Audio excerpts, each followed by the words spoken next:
দাদা বাংলাদেশের পরিস্থিতি নিয়ে কিছু বলুন করুন ভাই। বাংলাদেশের কোটা নিয়ে একটা ভিডিও চাই। Pray for Bangladeshi students. আসলে বাংলাদেশের এখন যা পরিস্থিতি তাতে বলার কিছু নেই, কিছু করা দরকার। আর কিছু করতে হলে আমাকে যেখানে থাকতে হবে, বাংলাদেশে যেতে হবে, সেটা এখন কোনোভাবেই সম্ভব না। বাংলাদেশ থেকে এত দূরে বসে আমি একটাই কাজ করতে পারছি, টেনশন করতে পারছি, কষ্ট পেতে পারছি এবং ওখানে উপস্থিত হয়ে সবার পাশে দাঁড়াতে না পারার জন্য ছটফট করছি। হ্যাঁ, আমাদের চ্যানেলে আমি কখনোই রাজনীতির বিষয়ে কোনো রকম কোনো মন্তব্য করি না। তার জন্য অনেক বোদ্ধারা আছেন, অনেক রাজনীতির লোকেরা আছেন, অনেক বিশেষজ্ঞরা আছেন। আমরা সবসময় চেষ্টা করেছি আমাদের আলোচনাটা শুধু টেকের মধ্যেই সীমাবদ্ধ রাখার জন্য, কিন্তু এটা একটা বিশেষ পরিস্থিতি। গোটা বাংলাদেশ জ্বলছে, তখন আমাদের যারা বাংলাদেশের ভাই বোনেরা আছেন তাদের জন্য কষ্ট পাচ্ছি, বুক ফেটে যাচ্ছে, কিন্তু অসহায় লাগছে তার সাথে সাথে। এই যে এই ফোনটা এসে বসে আছে, আরো অনেক ফোন, ল্যাপটপ অলরেডি ঘরে রয়েছে। স্যামসাং এর ঘড়ি নিয়ে ভিডিও বানানোর কথা, কিন্তু কোনো কিছুই করতে ইচ্ছা করছে না। তবু আজকের এই প্রশ্নোত্তর পর্বের ভিডিও শুধু আপনাদের সাথে দু একটা মনের কথা এইভাবে শেয়ার করতে পারলাম বলে কষ্ট পাচ্ছি এবং সারাক্ষণ চাইছি যাতে সবকিছু ঠিক হয়ে যায়, খুব দ্রুত ঠিক হয়ে যায়, যেন আর কোনো প্রাণের বিনিময়ে পরিস্থিতি ঠিক করতে না হয়। যারা গেছে তারা তো আর ফিরবে না, কিন্তু তাদের এই আত্মত্যাগ সেটা যেন বৃথা না হয়, আর নতুন করে কোনো মায়ের কোল যেন খালি না হয়ে যায়। আজকের এই দুঃখের মর্মান্তিক একটা পরিস্থিতিতে প্রশ্নোত্তর পর্বের ভিডিও জানি না কতটা বড় করতে পারবো বা কটা প্রশ্নের উত্তর দিতে পারবো, তবু চলুন আমরা শুরু করি।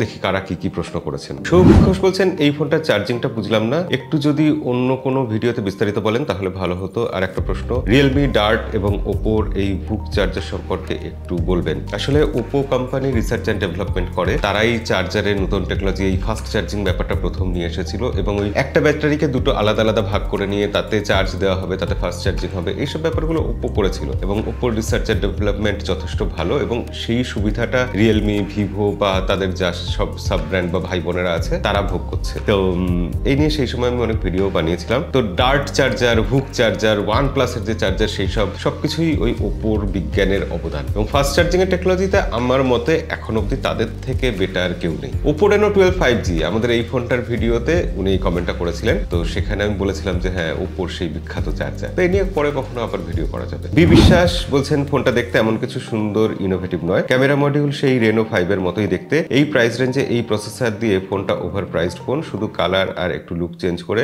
মানুষকে বোকা বানানোর স্ট্র্যাটেজি, বেশি দিন চলে না। বিদায় ওপো রিপ।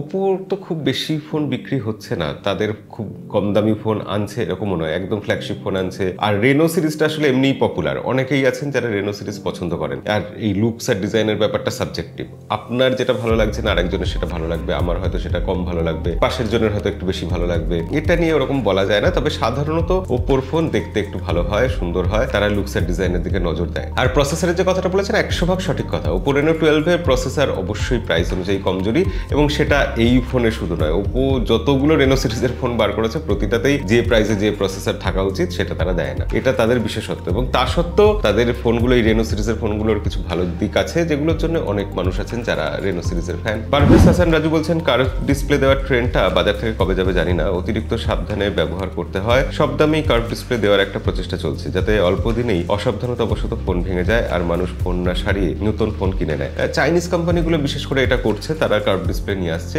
এবং নিয়ে আসছে তার কারণ এটাই যে কার্ভ ডিসপ্লের একটা অ্যাপিল আছে এবং লোকের মধ্যে চাহিদা আছে। অনেকেই আছেন যারা কার্ভ ডিসপ্লে পছন্দ করেন না, কিন্তু আমার ধারণা বেশিরভাগ মানুষই পছন্দ করেন কার্ভ ডিসপ্লে ফোন, দেখতে ভালো লাগে, একটু প্রিমিয়াম লাগে, চারিদিকে যে বর্ডার বা বেজেল থাকে, তলায় যে চিন থাকে, সেগুলো থাকে না বলে তার জন্য দেখতে আরো বেশি ভালো লাগে। আমার নিজের ব্যক্তিগতভাবে কার্ভ ডিসপ্লে খুবই পছন্দ হয়, তবে কার্ভ ডিসপ্লের অসুবিধা, প্রচুর অসুবিধা, ভেঙে যাওয়ার ভয়টাই আছে, স্ক্রিন প্রোটেক্টর পাওয়া যায় না, ইত্যাদি ইত্যাদি। তো এটাও বলবো সেই ব্যক্তিগত পছন্দের ব্যাপার। মোহাম্মদ জাভেদ তিনি বলছেন, আপনার অভিযোগ ফোনের উপরে, আমাদের অভিযোগ আপনার উপরে। কেন আপনি প্রতিদিন একটা বা দুটো দিন একটা ভিডিও আপলোড করেন না? আমরা এত মানুষ আপনার ভিডিওর জন্য অপেক্ষা করি, এটা কিন্তু মোটেও ঠিক হচ্ছে না। Love from Saudi Arabia.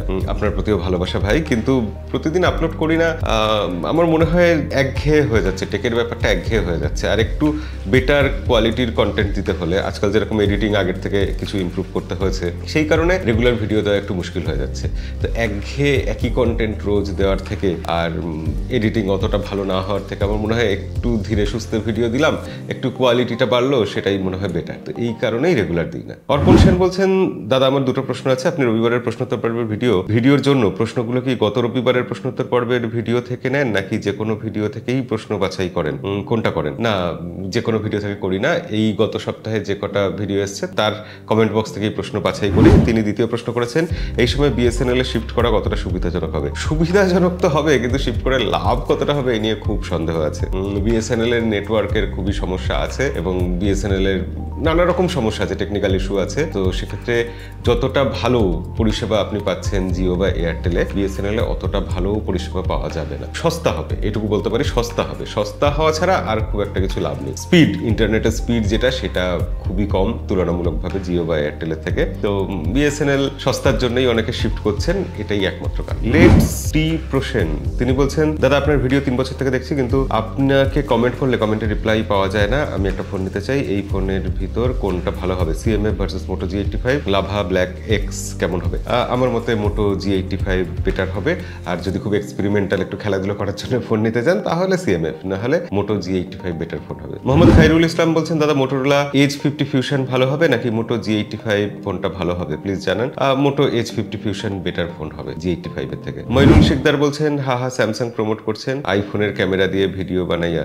না, আইফোনের ক্যামেরা দিয়ে তো ভিডিও বানাইনি। স্যামসাং এর যে ভিডিওটা আমি বানিয়েছিলাম শর্টস একটা, সেখানে আইফোনের ক্যামেরা না, এটা মনে হয় কোথাও গিয়ে ভুল হচ্ছে। আমি ওটা তো স্যামসাং এর ফোন দিয়েই S24 আলট্রা দিয়েই শুট করেছিলাম সেই সময়। জ্যাম অফিসিয়াল তিনি বলছেন, দাদা বাংলাদেশের এয়ারটেল সিম কি ইন্ডিয়াতে ব্যবহার করা যাচ্ছে রোমিং ছাড়া? আপনার মতামত কি? না, ব্যবহার করা যাবে না রোমিং ছাড়া।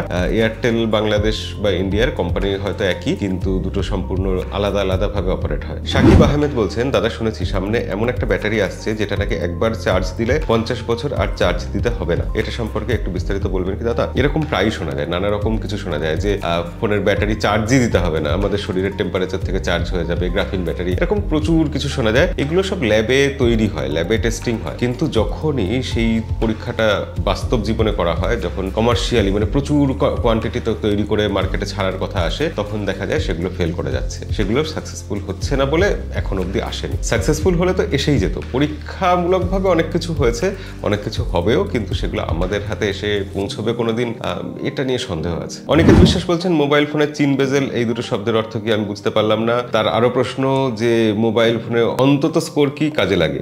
ওটা আসলে AnTuTu স্কোর। AnTuTu স্কোর ব্যাপারটা হচ্ছে যে একটা মোবাইল ফোনের উপর যখন প্রেসার দেওয়া হয়, গেম চালানো হয় বা গ্রাফিক্যাল কিছু কাজ করানো হয়, তখন সেই মোবাইল ফোনটা কতটা ভালো পারফর্ম করবে তার নিরিখে কিরকম ভাবে কতটা কি কাজ করছে সেই হিসাবে একটা তাকে নাম্বার দেওয়া হয়। সেইটাই হচ্ছে AnTuTu স্কোর। এবার সেই টেস্টিংটা প্রতিটা ফোনের ক্ষেত্রে করা হলো। ধরুন 4 রকম ফোন আছে, 4টে টেস্টিং হলো। এবার এক একটা ফোনে এক একটা নাম্বার বা রেজাল্ট আসলো। তো যার নাম্বার বেশি আসবে সে ফার্স্ট বয়, যার লাস্ট আসবে সে লাস্ট বয়। এই স্বাভাবিক নিয়মে এইভাবে আমরা ধরে নিই। এবার ওই যে স্ট্রেস দেওয়া হলো, কাজ করানো হলো, এই যে ব্যাপারগুলো হলো, এগুলো সত্যি সত্যি বাস্তব জীবনের সাথে কতটা মিল আছে সেই নিয়ে একটু সন্দেহ তো আছে। আমরা বাস্তব জীবনে যখন ফোনকে কাজ করাই, তাকে খাটাই, তার উপর চাপ দিই, তখন সেটা যেভাবে হয় তার সাথে ওই টেস্টিংটার অনেকটাই তফাৎ আছে। তাই জন্য ওই টেস্টিং এর স্কোরটা আমরা একটা স্ট্যান্ডার্ড ধরে নিতে পারি, কিন্তু ওই টেস্টিংটা কি বলবো ঠিক মানার মতো নয়। এবং আপনি যে অন্য প্রশ্নটা করেছেন চিন বেজেল কি, চিন হচ্ছে একটা মোবাইল ফোনের তলায় যেটা থাকে থুতনি, সেই থুতনিটা কতটা মোটা, কালো অংশটা কতটা দেখা যাচ্ছে, আর উপর দিকে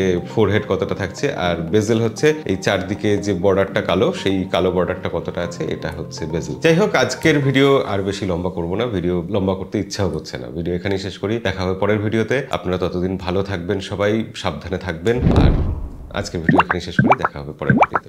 আজকের মতো বিদায়।